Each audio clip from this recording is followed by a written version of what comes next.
Hello, this is Dale, and I'm joined by Mike. Hello, Mike. Hey, Dale. Happy Easter. Yes, sir. And you see, in honor of Easter, I've got this picture of the Evander Holyfield Mike Tyson fight over my shoulder. Yes. Yes. I'm And, not. I'm not sure what that has to do with journalists, but um, well, it's because one bunny took a bite out of the other bunny's ear.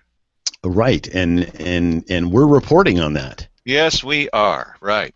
And then over here is Simon sticking his finger in his ear. Yeah, he's digging ear boogers out or something. Well, that video is links in. That actually happened at the meeting where they were talking, where Simon was saying, "Let's not make audio and the Ann Basker a priority." Oh, Oh really? yeah. Oh Yes. yeah. How convenient that is. It was. You would think I would have to go find it, but he actually was digging in his ear during that time when they were talking about audio problems.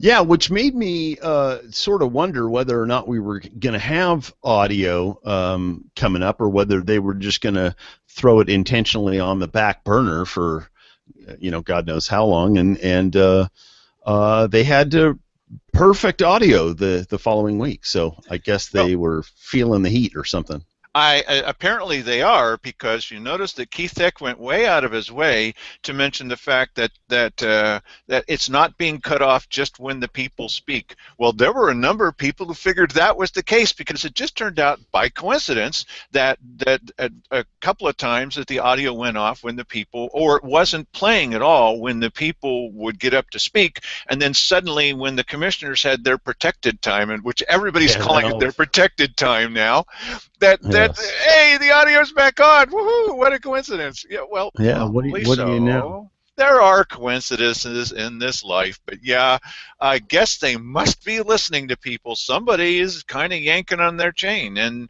it seems sometimes as if they're kind of a little bit of afraid of us, which is awesome. Yeah. Well, it's good that they can be moved to action at some point. It's Uh, government in action. yes, in action or in In action. action, yes, in Yeah, action. Right, right, right. hard to say. Uh, Now we have the director's cut of a recent video that we played on the program. Why don't you tell us about that one, Dale? Right. This is Liars on Parade. See how that, and they can go the other direction as well. It's an This is Easter parade. this is it's an Easter parade. What I got to tell you about Easter parade story about Sandy. This is great.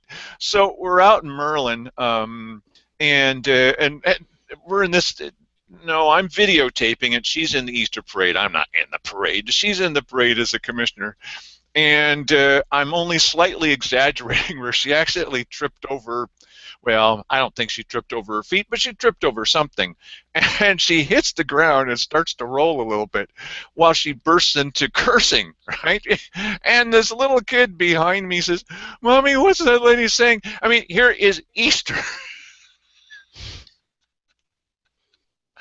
Yeah, Easter. So it's only a slight bit of exaggeration, but every time I bring this up, we just both burst out laughing. "Mommy, what's that lady saying?" "Never mind, son."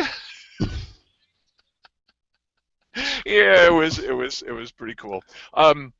So these are the idea behind this is that there's always some new tactics by the commissioners.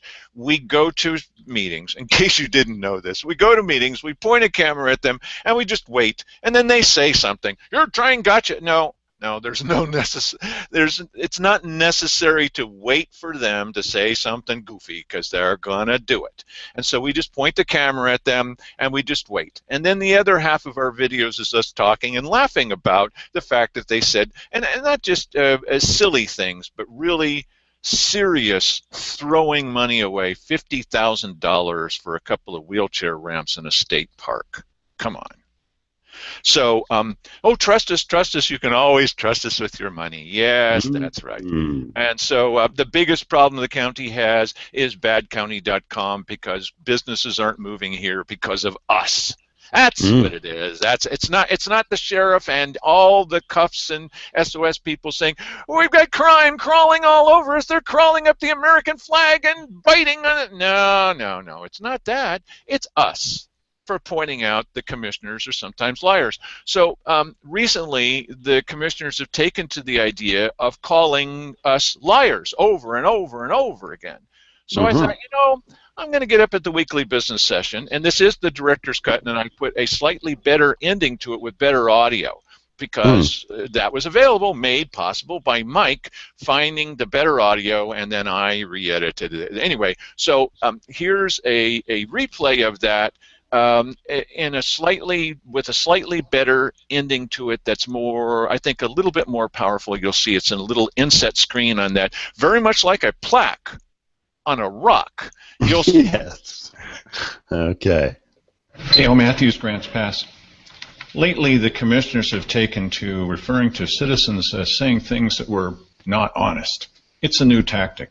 Not working out very well, partly because the commissioners don't want to be recognized by SOS and cuffs as supporting the levy. They don't want your endorsement. They don't want you talking about it, because you have a reputation for not being very honest, and your reputation in the county is really low. They don't want you involved. So here's 3 examples. A couple of weeks ago, Cheryl Walker somehow came up with the idea that Sandy Casanelli, when she was a commissioner, was involved in handing out economic development money to a friend. She made it up. It's not true. It's a lie. But when pressed for any answers to where did that number come from, why did you say that, she's not saying anything now. She won't say anything after I'm done. My question to Commissioner Walker, as she can finish writing, is that after I'm done, why don't you spend some time explaining to us where you pulled that number out of, how you came up with that information. It's false. Commissioner Heck tried to dispute the fact that videotape can record him correctly. He told everybody, including department heads, that he never said something. What he said was really smart, but it really wasn't that awful. It was the denial that created the big problem. He was caught, and there's no getting out of that, not ever. It will follow you forever as long as you're in office. I don't know how you can hold your head up, because you said that we had distorted what you had said, and we'd inserted words into your mouth. Absolutely not true. So as far as lying, as Cheryl Walker said last time, you probably spend all week coming up with new lies. No, no, you guys can't say that. And then Commissioner Hare. Commissioner Hare at the last budget meeting had told, I had gotten up and said, you're just about to finish this budget meeting. Commissioner Harris said that the sheriff had been padding his budget. You're the budget committee. Aren't you even going to look at that? And Commissioner Hare decided to say during that meeting, I never said that. Well, this is a really simple job for me. I had the tape. So I came to the next weekly business session to share the information with people. And what did Commissioner Hare do? He cut the power rather than having people hear that he had lied. So for the 3 of you to suggest that we're the liars, it's not going to get you anywhere. Thank you. And bringing it back to the board. I have several things I'd like to say, but I think I'm just going to summarize them in this manner, in that anyone can come here to our weekly business session and during the public comment period address the board. This is a board meeting, and we have provided in our county that each citizen has 3 minutes to address the board. Some people take advantage of that, thinking it's time to verbally assault citizens in the community or organizations or members of this board. And I think it is inappropriate and a waste of time. I think that calling people names, calling people things that are not true, taking information and twisting it is a huge disservice to our county. So that's really a silly point that makes no sense fiscally, and is completely false and probably known to be before the statement is made. And that's malicious in my mind, to take a statement that you know isn't true and just do it to use it for whatever kind of gain they have. I don't get it. You know, there's plenty of things in the county to be critical of. You don't have to make it up. You have to do a little bit of research to find our shortcomings, because we're going to have them. That's if you have them, we're going to have them, because we're just people. Things are not going to go perfect. Just dig a little. You don't have to make stuff up. It's almost kind of encouraging if people have to make things up for us to be, you know, seen in a bad light. Well, they have a whole week to do that, so I'm sure that's what they do. It's almost encouraging. We have an entire week to come up with this stuff, and how is it that we you know, and they are somehow in collaboration with us, or coordination, or cooperation, or you know, one of those things. There's so many things I could say, says Cheryl Walker, but, you know, I think instead of answering the question, I think I'm going to talk about how this is bad for the community when people point out the fact that we've been lying. And why did I do that? You saw I was doing it at a low key, much lower than what I just said just now, because we're not gnawing on the furniture. We're not running around the room. We're not screaming out expletive. This is what Dennis Weber, the pastor of a very large church, was telling people that folks were screaming at these meetings and yelling out expletives deleted. No, Dennis Weber, why are you telling people at your church this? You did. Why would you do that? Why would you do that, Pastor Dennis Weber? It's not true. It's a good question to ask you on Easter Sunday, isn't it? Yes. Yes. Anyway, and anyway. Well, no. Speaking of which, there was a large number of pastors, Mr. Weber amongst them, making arguments in favor of the levy, and so I thought what we'd do here tonight is we're going to go through some of the arguments in favor of the levy. Now, many of them are... Sorry, Mike. Arguments where, buddy? From where? Okay. We sent our clandestine operative in to get some advanced copies of this, and that are going to appear in the little microfilm camera. You remember those from back in the 60s, yes, the little microfilm cameras? Yes. Yeah, right.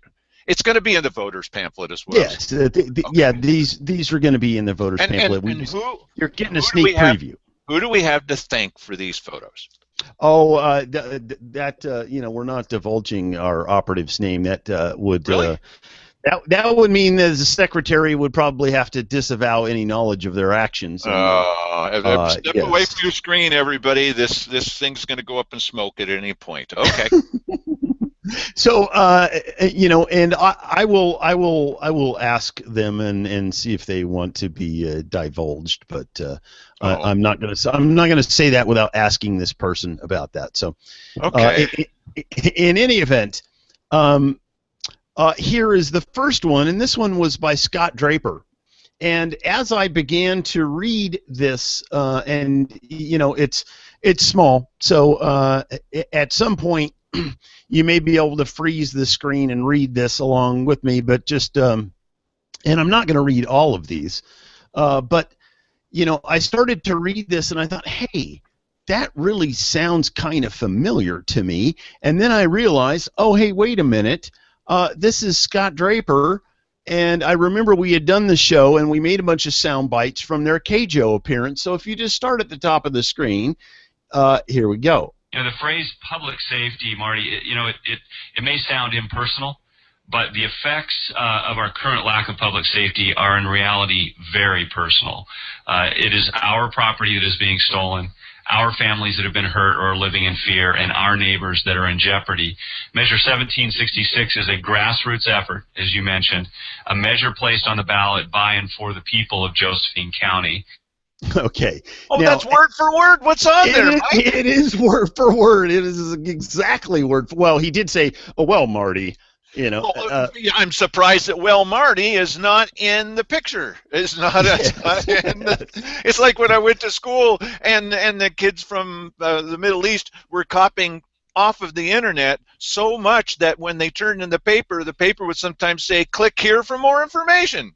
well, and you know that this thing that it's word for word is kind of so amusing that you forget to analyze that wait a minute, Measure 1766 is a grassroots effort, a measure Now, placed on the ballot by everybody in unison. Why do we know that it's false, that it was started by the people and led by the people and not nothing to do with the commissioners? Why? Everybody all together now, why do we know that's a false statement? Oh, because there's video.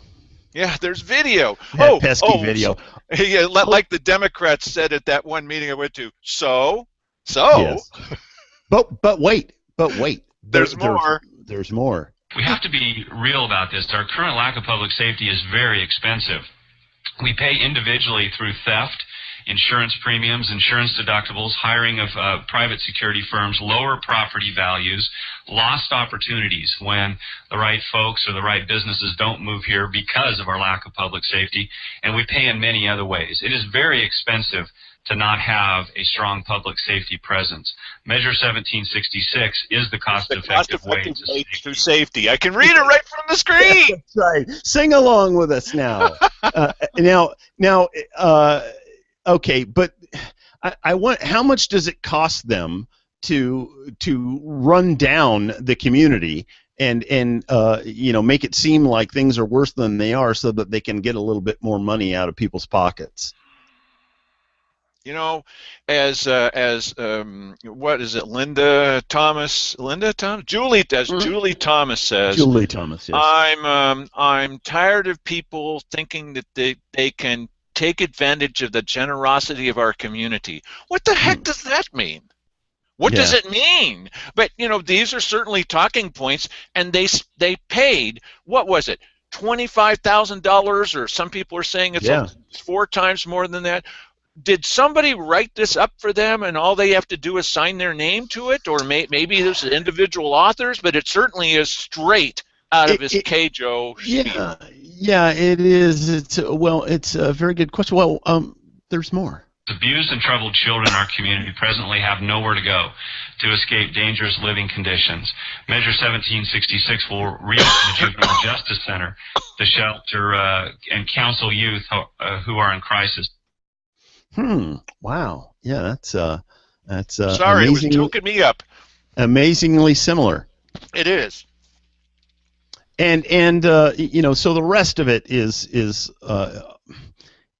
all word for word there. We have a recording of all of it, but well, compare this, please. Compare this with when I got up to the commissioners and I gave the 3 points. And the only reason was to get them to stop saying that we're lying all the time. It's just a new tactic. It'll be replaced by some other tactic, like, you can't hold a sign. Oh, no, they tried that already. You can't have a camera. No, they tried that one too. You don't have permission to speak. They're pretty close to that. But when I got up and spoke, was I reading from notes?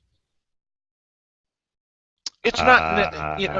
If you have a heartfelt commitment, why do you have to look at notes and read from a script with words that don't normally appear in everyday English? If you've got something in your heart, say what it is. You don't have to read the exact right words. Oh, they're going to vote for it this time, Scott, because we've said it in the exact way. It's a cost-effective way to, come on.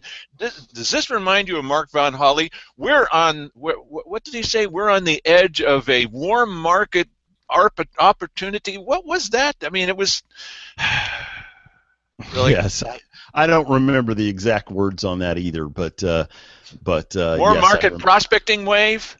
Yeah, something like that. Who talks like that? I guess he does, but he does for a reason, because that's obscure language. It's like, I don't want to be embarrassed by saying I don't know what a warm market prospecting wave is, so I'm going to go, I'm going to nod and go, oh, yes, yes, sure, I understand, that's very good. Look, I go on KMED once a week. Whether they sometimes want twice a him week. or not. Yeah, and yeah, I burst in like we did at the at the Rotary Club meeting. They were trying to gain access, says Carl Wilson. They're trying to gain access. We were already there. If anyone was He trying was to gain, taking an axe to the studio door. yes, we had a crowbar, Sandy and I. So look, the idea is that when you're on there, you call and you tell them your opinion. No, I'm not talking about calling in on the phone. I'm talking about being there as a guest, okay, or being a segment on there. You tell them your opinion. I don't have to read from notes. Come on, and this. Look, okay, I know that not everybody's like that, but my point is, if you're going to go on KAJO and tell us your heartfelt feelings about why we need to vote for this, do you really need to read from talking points? Can't you just tell us? Like a human being. Okay, that's a small point maybe, but yes. I'm tired of being manipulated by carefully drawn words that are going to get you to think in a certain way. It's not working. Would you please be manipulated by our vote? I was wondering if these arguments were going to be enough to fill up the show, but clearly I may have to weed some of the lesser, comments from here, just so that we can get through this in less than 2 hours. All right, let's hear the next of the lesser of two weevils. Yes. Okay. So basically, this is the sheriff's argument in favor of the levy, and let's see here. He talks in here about the level of response that residents need and deserve, I'm not sure that they're going to be able to give us that. I'm not even sure what that is. That's probably different things to different people, but yes. And restore the jail capacity so everyone goes to jail. And I was thinking about that. He said that a number of times. It's kind of a funny way to put it. Yeah, you think everybody goes to jail. Yeah, I'm dedicated to everybody going to jail. You want to rephrase that? Well, I just wonder. They're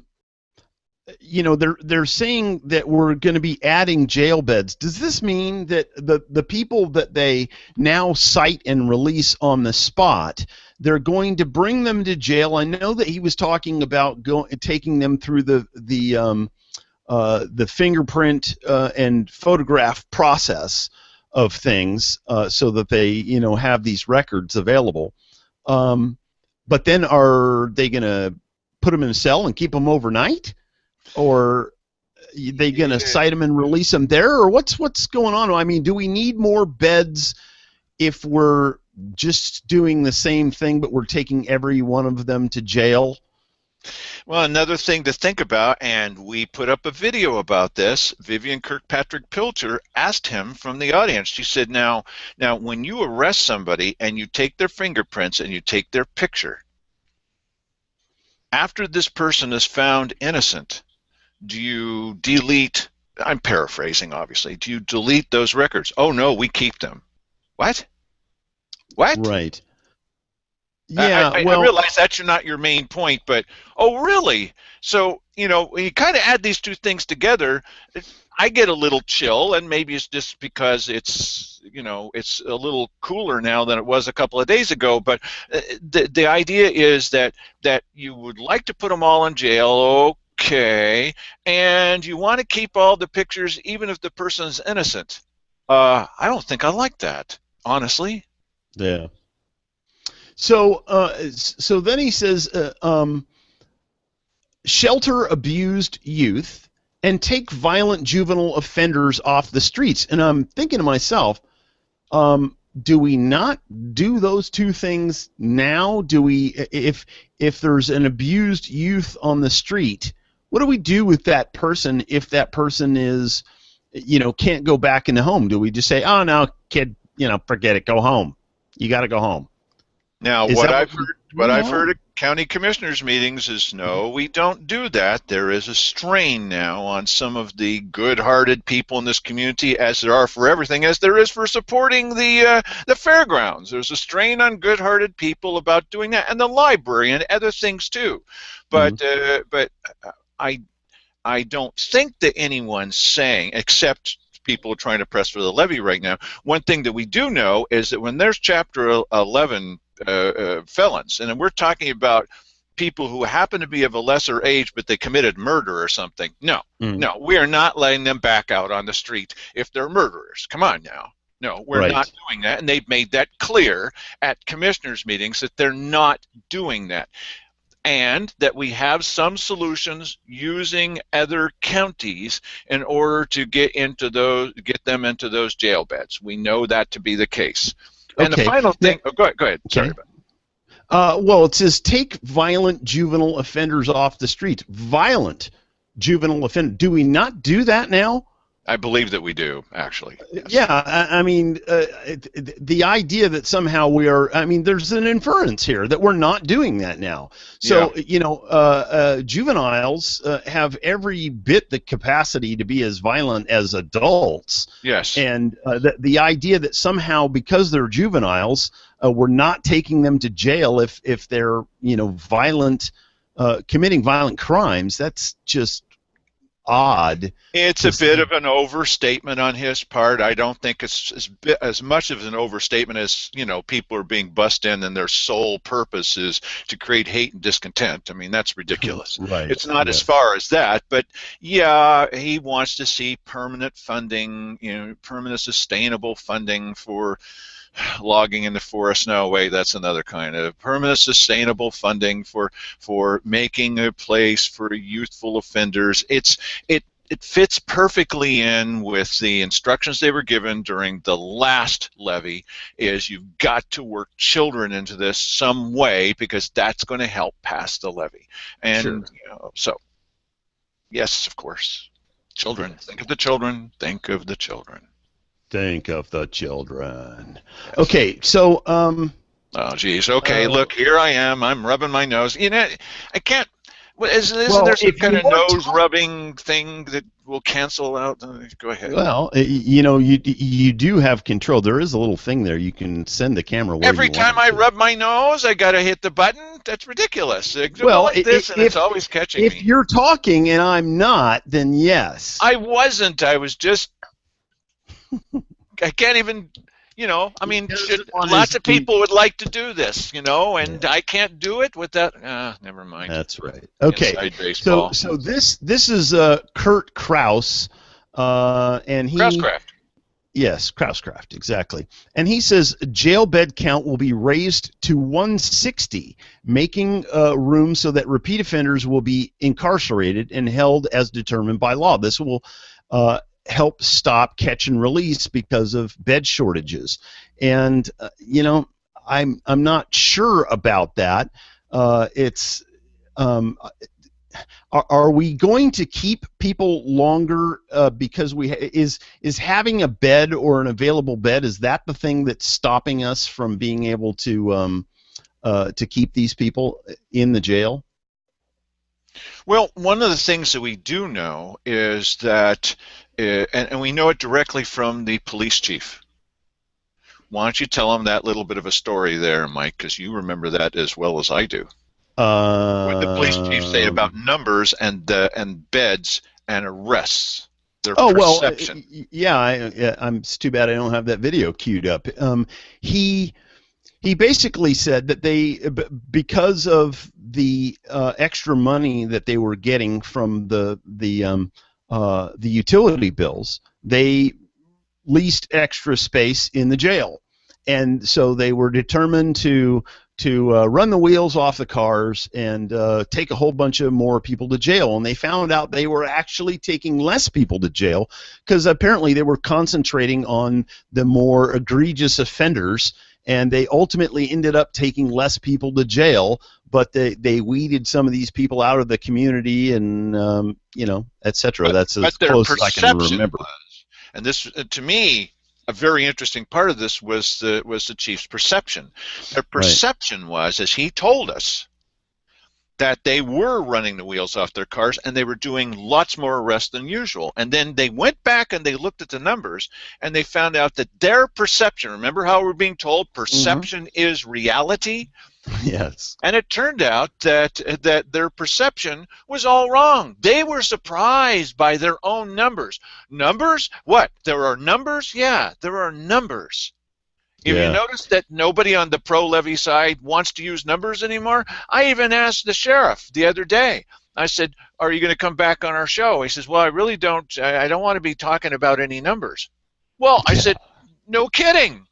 Yes, You don't have any numbers. like these numbers here, and these are the jail beds per thousand in some of the other counties in Oregon here, and at 160 beds, we would have, more than anybody else on this list by quite a margin. And the question is, do we really need that to have adequate public safety? Because many of the counties on here have full funding.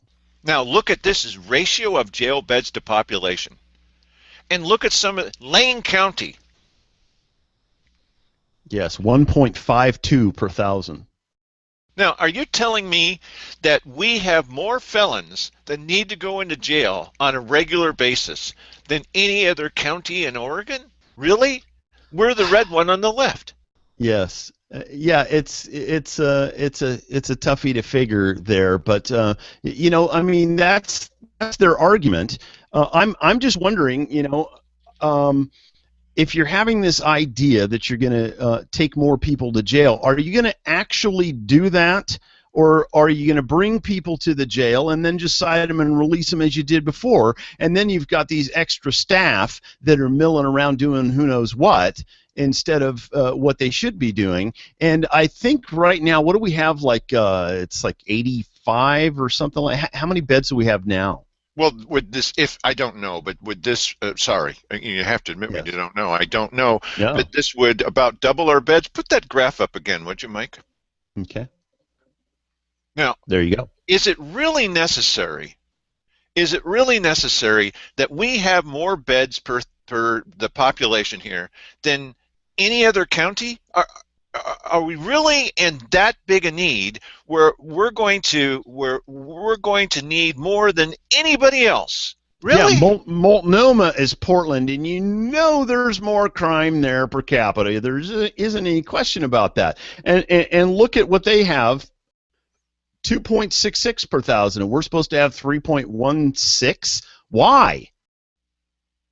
Well, why would we even have an equal number? Well, per and population? some would say that you would want to, correspond this to, some kind of level of crime, say like a graph or something that showed that crime was going up instead of down. Well, this is in a way, this is kind of insulting. That thing that's slowly going away. That thing is. I mean, if somebody up north said, those Josephine County people, just our county, why, they're going to need more jail beds than any other county in the state, we'd be insulted. We'd say, hey, who the heck do you think you guys are? But we're saying this about ourselves. Yes. And they're saying that BadCounty.com is talking down our county. These people are insisting that we're going to need more jail beds than anywhere else in the state. I mean, we would need twice as much as two counties put together.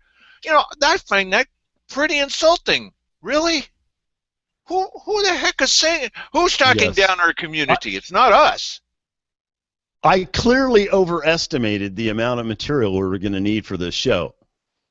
There's no question about that. That I know is a fact. Oh, okay. Man. I'm sorry. Well, but this is a commentary show. Can we? Yes, I understand. Okay. Oh, go ahead. Yes. All right, here, let me go to the, we can spread this out over an entire week. Go ahead, next one.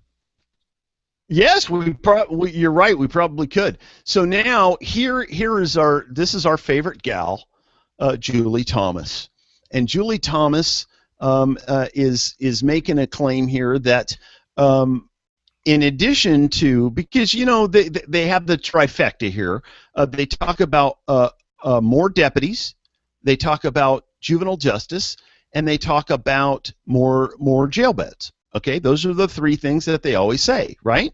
Right. Right? Yes. Yes. No, maybe. Okay. So she talks about in here about more 911 operators. I've never heard him talk about more. Well, I have heard him talk about more 911 operators, but that's not the thing that they always talk. I don't think that's cited. Is that cited in the? No, no. What they're going to do is they want to be sure they touch every base because they're putting in so many arguments. And so maybe she got the assignment. Okay, you're the one that's going to say something about 911. I don't know for sure. I don't know, but certainly somebody's got to mention that to make sure that all the bases are covered. This thing's not going to pass anyway, but I might as well go ahead and say, okay, so she brings up 911. What an urgent need that is to have more 911 operators. Okay. Right. Yes, and I just I think, I mean, we haven't stated that, and that comes back to this idea that the specifics aren't really laid out in this plan as to what things are really going to go to. But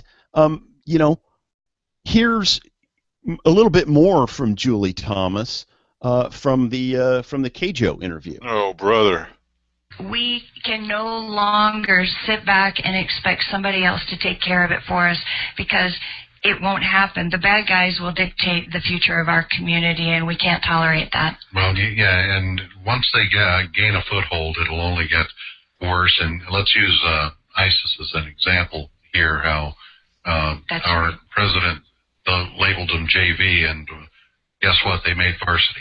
And we don't want to see that happen in Josephine County. Yeah, brother. Yes, and that's the kind of hyperbole that's coming out with a lot of these arguments, actually. But I just thought it was interesting to cite her comment here, or her argument here, because she talks about expanding 911. Operators in there, and more 911 dispatchers to improve emergency response. And I don't know that that's actually in 1766. By the way, that was Marty Sether from KAJO Radio, who's obviously drank the Kool-Aid about this thing with 17666, and he feels that he was the one that tossed in the thing about Ebola. No, ISIS.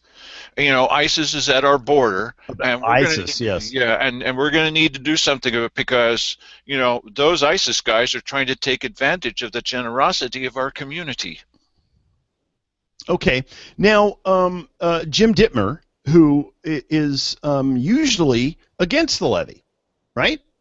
Yeah. Yeah. Well, now he's for the levy.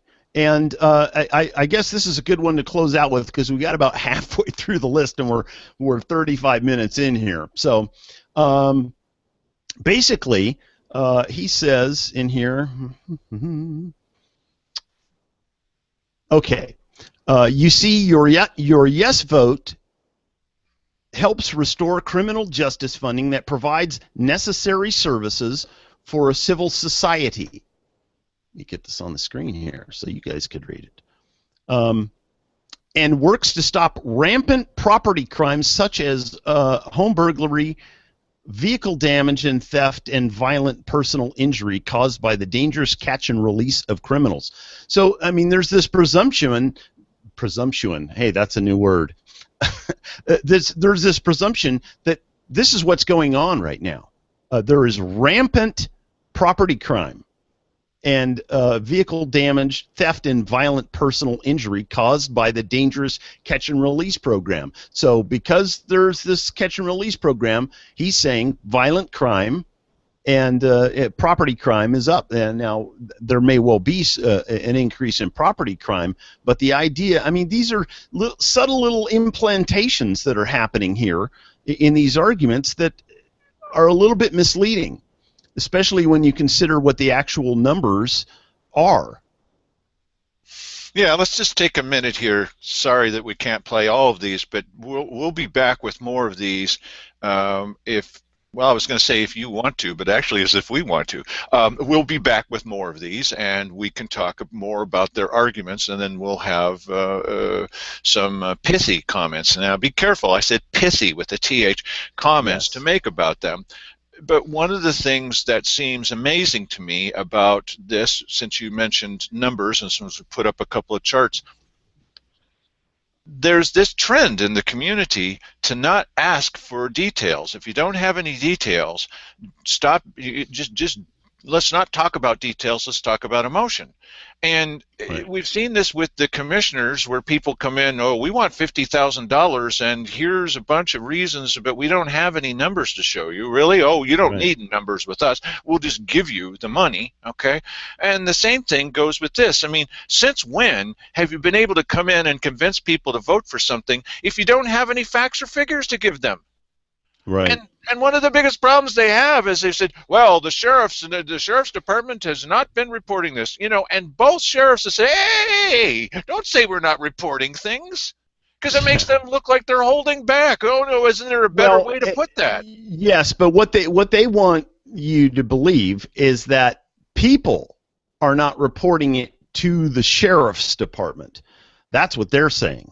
All right, I'm gonna prepare a special graph at some time here, and what we're gonna do is when you don't know for sure what the numbers are, there might be hidden numbers. Okay, what you do is you explore the relationship between one that you do know. We already know that there's a certain level of crime in Grants Pass, and we also know there's a lesser level of crime, according to all the numbers we've been given and most logic, in the county. Okay, right. So since most of the more crime happens in, so it looks like an 80-20 percentage. Yeah, it's generally there's some variances, but that's how it is. Why should people in the county? I mean, I'm exaggerating, obviously, but why should they be concerned at all? I mean, if they're happy and don't want to vote for more for themselves, why would they vote for more taxes for somebody that lives in the city? If they're the ones with the crime problems and they say they've got pretty good police coverage, 4-minute response time. So fine, everybody else is happy with what they have, apparently happy with what they have. Who are these people to say you out in the county ought to care more about the city? If the city has a problem, spend your own money on solving the problem you did on the jail beds. Why are you asking us to pay for the jail beds? You had the money, you spent the money, you got what you paid for, and exactly what you paid for, so what's your gripe? Well, and somebody suggested in social media today, one of the few valuable things that actually came out of this argument. It was crazy, but that if some of these people in outlying areas want better coverage in their area, that they should explore the idea of setting up a policing district in their little quadrant there. Exactly right. Yeah, and that way they're paying for their own, they're making the decisions about the services that they will actually receive, as opposed to this, which, when you have an 80-20 situation, and everybody is paying the same ratio per thousand, somebody's getting it. Well, it's the city people want the county people to do it, and also there's a connection. Look, here you've got these numbers where they say now, well, we were getting pretty good reporting before when we had adequate levels. Well, okay, so here you've got the city and the county, and they're going up and down, and they're tied together. One is tied to the other, and as one goes up, the other goes up, and one goes down, the other goes down, until you get to the point of just the last couple of years. And what these guys would have you believe is that this doggone medicine. Okay. Yeah, it makes me do that. That's weird. And so, because I'm not nervous. What do I got nothing to be nervous about. Anyway, all of a sudden, what they're saying is that one is completely different than the other. I'll try a thumb and see. And it's gone up like this. We just don't know it. Hey, if all these times before they were in this ratio, and now they say, well, there's not as many police here, and so suddenly this is going nuts, and it's off the top. That doesn't make any sense, because if there's always been this relationship between them, and now suddenly one, what a coincidence, one jets up through the top, but we can't prove it to you. No, isn't it a little bit more likely that they're probably pretty much in the same ratio, everybody? Come on. And they're hoping that another divergence takes place, and that's between you and your sense of logic in these matters.